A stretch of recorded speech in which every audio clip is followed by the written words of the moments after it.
Questa è la mia e-bike ora. E questa cos'è?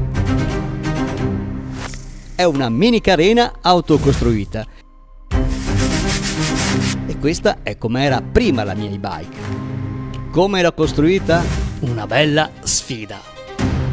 L'obiettivo era cercare di migliorare l'estetica. Infatti le bici rese elettriche con i kit di trasformazione non sono proprio bellissime. L'idea prende spunto dalle carene delle MotoGP e quindi volevo provare a realizzare una sorta di puntale, una semicarena, così da rendere più uniforme le linee dell'e-bike.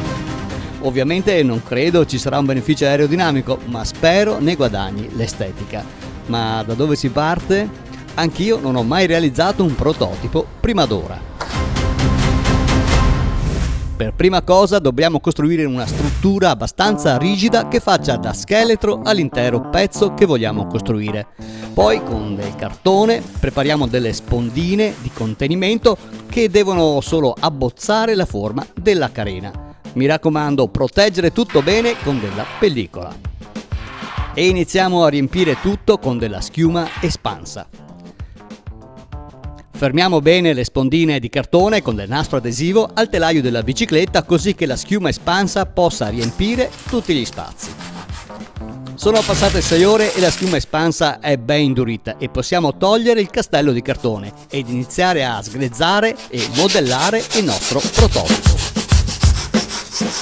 Carteggiamo e rendiamo il più possibile liscio ed omogeneo il nostro stampo. Ed ora il momento fondamentale. Procedo a mano libera a disegnare quello che sarà il profilo, il puntale della carena. Ed ecco che il prototipo prende forma. Il passaggio successivo è l'anima di tutto. Partiamo con la modellazione, utilizzando della plastilina che va scaldata tra le mani e poi applicata a piccoli pezzetti. Prima riempiamo i buchi e realizziamo eventuali parti mancanti. Successivamente diamo forma e vita al prototipo. Una volta terminato di modellare il nostro pezzo, lo prepariamo per la fase successiva, la più spettacolare, quella che darà vita al nostro pezzo unico, l'applicazione della resina epossidica per laminazione con tessuto biassiale in vetro resina. Se con la schiuma espansa era importante sigillare tutto, ora con la resina epossidica è indispensabile, mi raccomando. Passiamo dell'alcol polivinilico per non far attaccare i fogli di vetro resina alla struttura e agevolare così il successivo distacco. Nella preparazione della resina epossidica bisogna fare bene attenzione innanzitutto ai dosaggi, ma anche alle temperature dell'ambiente. Mescolare bene così che le parti dei due componenti si attivino. E iniziamo a ricoprire, laminare il nostro stampo con un primo foglio di vetro resina sottile e con il pennello stendiamo bene la resina. Alla stessa maniera stendiamo quindi un secondo foglio con una grammatura più spessa. Questo è un biassiale da 300 grammi. Bene, non ci resta che aspettare che asciughi.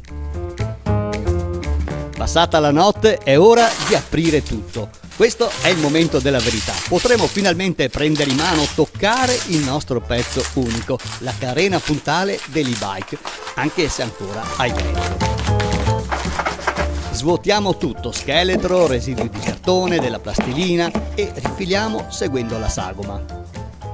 La vetroresina in verità non è ancora indurita del tutto, ma questo facilita il taglio del materiale in eccesso. Carteggiamo tutto così che la carena risulti il più possibile liscia. Nuova fase, prepariamo una sorta di stucco, sempre con la resina epossidica, a cui aggiungiamo del silicio per renderla più solida e lavorabile. Con la spatola stendiamo questo stucco così da coprire eventuali buchi e imperfezioni e poi la tiriamo come se fosse la carrozzeria di un'auto. Quando lo stucco risulta indurito e asciutto, possiamo passare al carteggio e rifinitura del pezzo. Ancora pellicola, reincerrotiamo tutto e useremo ancora la schiuma espansa rapida, questa volta direttamente dentro al nostro prototipo, così da ottenere un riempimento che faccia da spessore e dia maggiore robustezza a tutta la carena.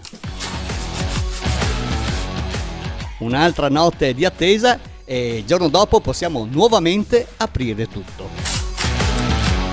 Togliamo i materiali in eccesso, lo rifiliamo e rifiniamo per poter inserire i ganci di chiusura. Faremo una chiusura con delle fascette elastiche passanti, un sistema semplice, economico e molto funzionale. La nostra carena puntale, così levigata, carteggiata e con le sue chiusure, è ora pronta per la verniciatura. Ho fatto preparare degli adesivi per arricchire esteticamente un po' la carena, sottolineando le linee che dovrebbero snellire l'intera forma. E ovviamente un omaggio al mio canale YouTube e a tutti voi che mi seguite.